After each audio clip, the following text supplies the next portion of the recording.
অংশগ্রহণ নিয়ে জাতীয় পার্টিতে সুস্পষ্ট বিরোধ। রওশন এরশাদের সঙ্গে শীর্ষ নেতাদের বৈঠক। অন্য কারো সিদ্ধান্ত দলের সিদ্ধান্ত নয়, এরশাদের পক্ষে ব্রিফিং। এবং দশম জাতীয় সংসদ নির্বাচনে বিনা প্রতিদ্বন্দ্বিতায় নির্বাচিত হতে যাচ্ছেন 151 জন। অন্য প্রার্থীদের মধ্যে প্রতীক বরাদ্দ।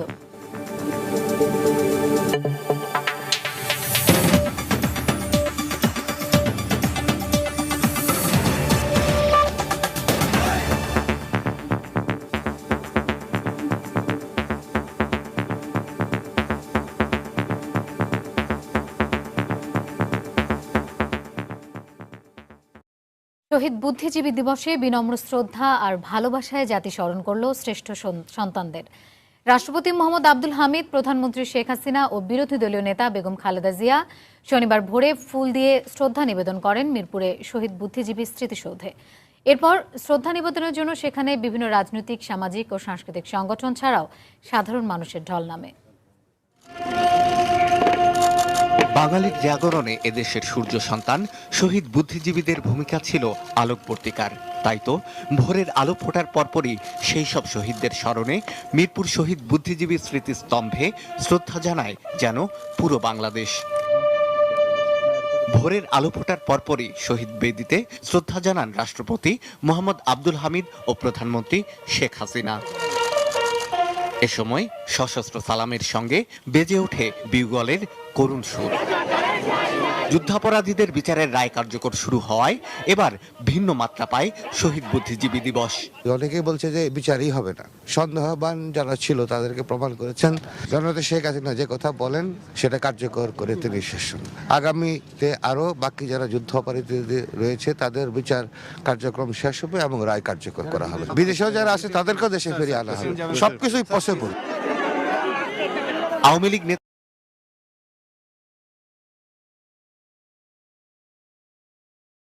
তাদের পর শহীদদের প্রতি শ্রদ্ধা জানান বিরোধী দলীয় নেতা বেগম খালেদা জিয়া।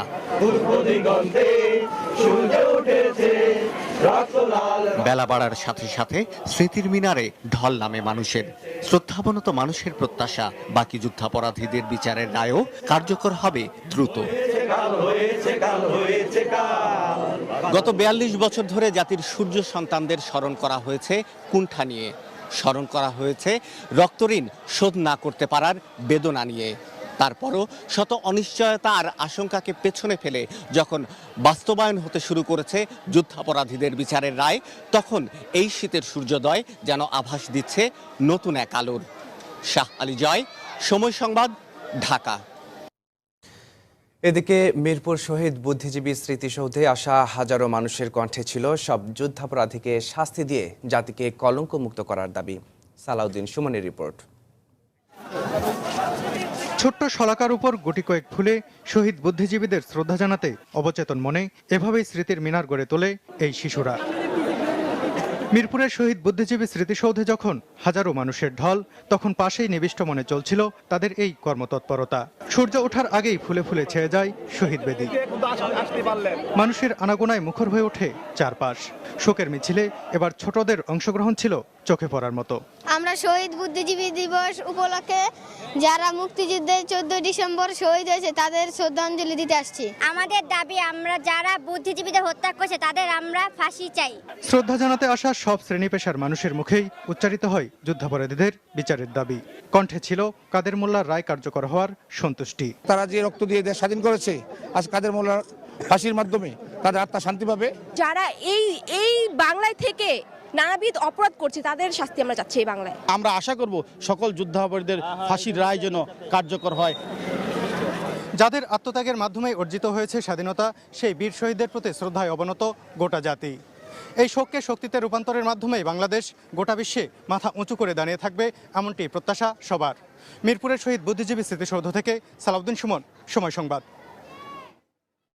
অন্যদিকে যুদ্ধাপরাধীদের বিচার দ্রুত শেষ করে স্বাধীনতা বিরোধী জামায়াত শিবিরকে প্রতিহত করার দাবি জানিয়েছেন মুক্তিযোদ্ধা ও সাংস্কৃতিক ব্যক্তিত্ব সহ বিশিষ্টজনরা। শনিবার কেন্দ্রীয় শহীদ মিনার থেকে বাংলাদেশ রুখে দাঁড়াও নামে সংগঠনের আয়োজনে গণমিছিলের পর তারা সংক্ষিপ্ত বক্তব্য রাখেন। মিছিলটি শহীদ মিনার থেকে শুরু হয়ে জাতীয় জাদুঘরে গিয়ে শেষ হয়। মিছিল শেষে বক্তারা আরও বলেন, আগামী নির্বাচনে যে সরকারি ক্ষমতায় আসুক, যুদ্ধাপরাধীদের শাস্তির বিষয়ে সাধারণ মানুষ এবং এদেশের তরুণরা কোনো ছাড় দেবে না। এছাড়া অবরোধের নামে সাম্প্রদায়িক এবং রাজনৈতিক সহিংসতা বন্ধ করার দাবি জানান তারা।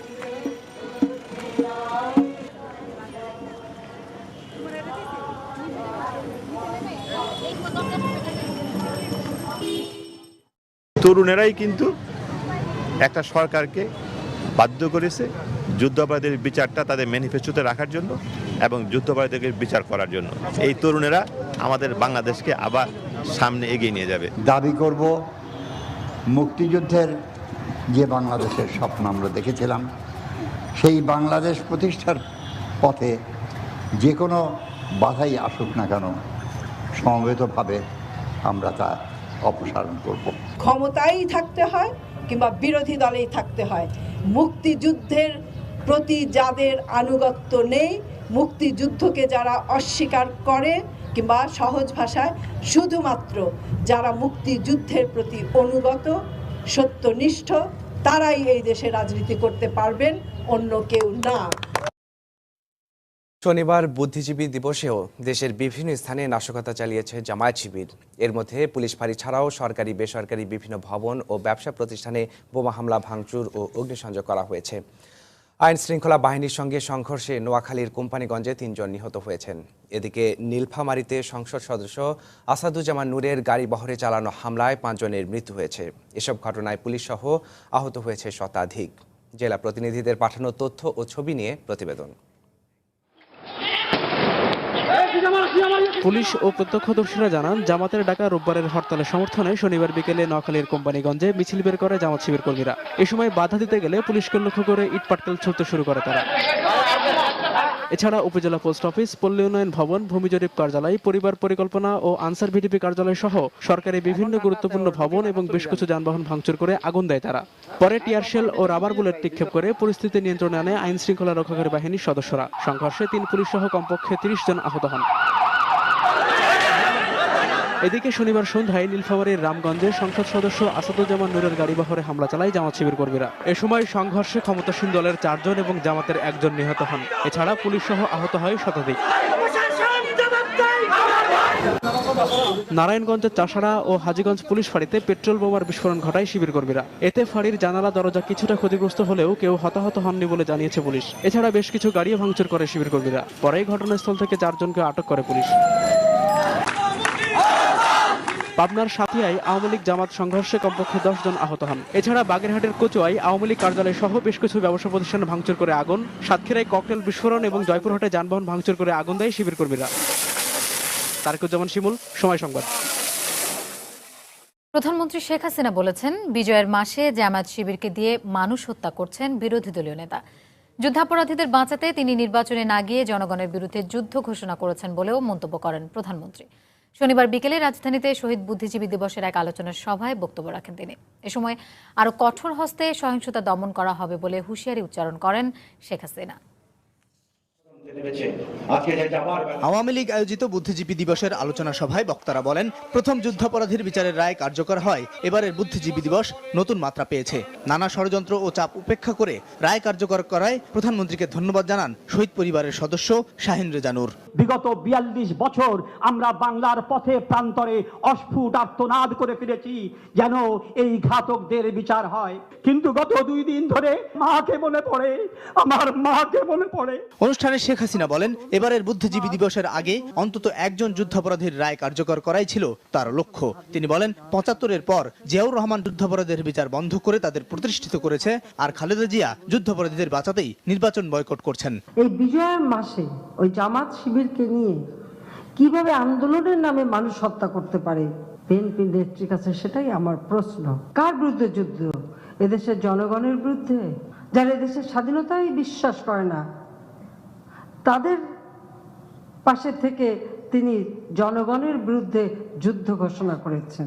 গণতন্ত্র ও সংবিধান রক্ষায় সব চেষ্টা করা হয়েছে জানিয়ে শেখ হাসিনা বলেন, বিএনপিকে আলোচনার ডাক দিয়ে কেবল হুমকি আর আলটিমেটাম পেয়েছেন তিনি। এ সময় খালেদা জিয়াকে জনগণ ও রাষ্ট্রের বিরুদ্ধে যুদ্ধ ঘোষণা করে মানুষ হত্যার রাজনীতি বন্ধ করার আহ্বান জানান প্রধানমন্ত্রী। জামাতকে ছেড়ে বিএনপির নেত্রী কোনোদিন নির্বাচনে আসতে পারবে না, আসবে না। কাজে আমি বিএনপি নেত্রীকে বলবো যে জনগণের বিরুদ্ধে আপনি যুদ্ধ ঘোষণা করেছেন, জনগণও জানে কিভাবে তার জবাব দিতে হয় আর যুদ্ধে কিভাবে জয়ী হতে হয়।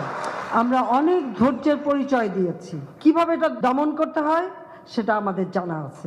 শেখ হাসিনা সাধারণ জনগণকে নৈরাজ্যের বিরুদ্ধে প্রতিরোধ গড়ে তোলার আহ্বান জানিয়ে প্রয়োজনে আরো কঠোর হওয়ার ঘোষণা দেন। একটা রায় কার্যকর হয়েছে, ইনশাআল্লাহ একের পর এক বাকি রায়ও কার্যকর হবে। আবুল কালাম আজাদ, সময় সংবাদ, ঢাকা। আমার নির্বাচনে অংশগ্রহণ নিয়ে জাতীয় পার্টিতে এখন বিরোধ সুস্পষ্ট। দলের সিনিয়র প্রেসিডিয়াম সদস্য রওশন এরশাদের সঙ্গে বৈঠক শেষে এক পক্ষ বলছেন, যারা মনোনয়নপত্র প্রত্যাহার করেননি তারা নির্বাচনে অংশ নিচ্ছেন। অন্যদিকে পাল্টা ব্রিফিংয়ে হুসেন মোহাম্মদ এরশাদের উপদেষ্টা ববি হাজ্জাজ নিজেকে চেয়ারম্যানের মুখপাত্র দাবি করে বলেছেন, নির্বাচনে অংশ না নেয়ার ব্যাপারে এরশাদের সিদ্ধান্ত এখনো বহাল। মহাজোটের শরিক দল জাতীয় পার্টির চেয়ারম্যান এরশাদ সাম্প্রতিক সময়ে নিজেই একাধিকবার তার অবস্থান বদল করেছেন। সবশেষ এরশাদ সহ দলের অনেক সদস্যেরই মনোনয়নপত্র প্রত্যাহারের আবেদন গ্রহণ করা হয়নি, আবার অনেকে নিজেই প্রত্যাহারও করেননি। এই অবস্থায় জাতীয় পার্টি কি নির্বাচনে অংশ নিচ্ছে? প্রশ্নের জবাবটা সবচেয়ে ভালো যিনি দিতে পারতেন সেই এরশাদ বৃহস্পতিবার রাত থেকে সম্মিলিত সামরিক হাসপাতালে। এই অবস্থায় দলের বিভাজন স্পষ্ট হয়ে উঠেছে।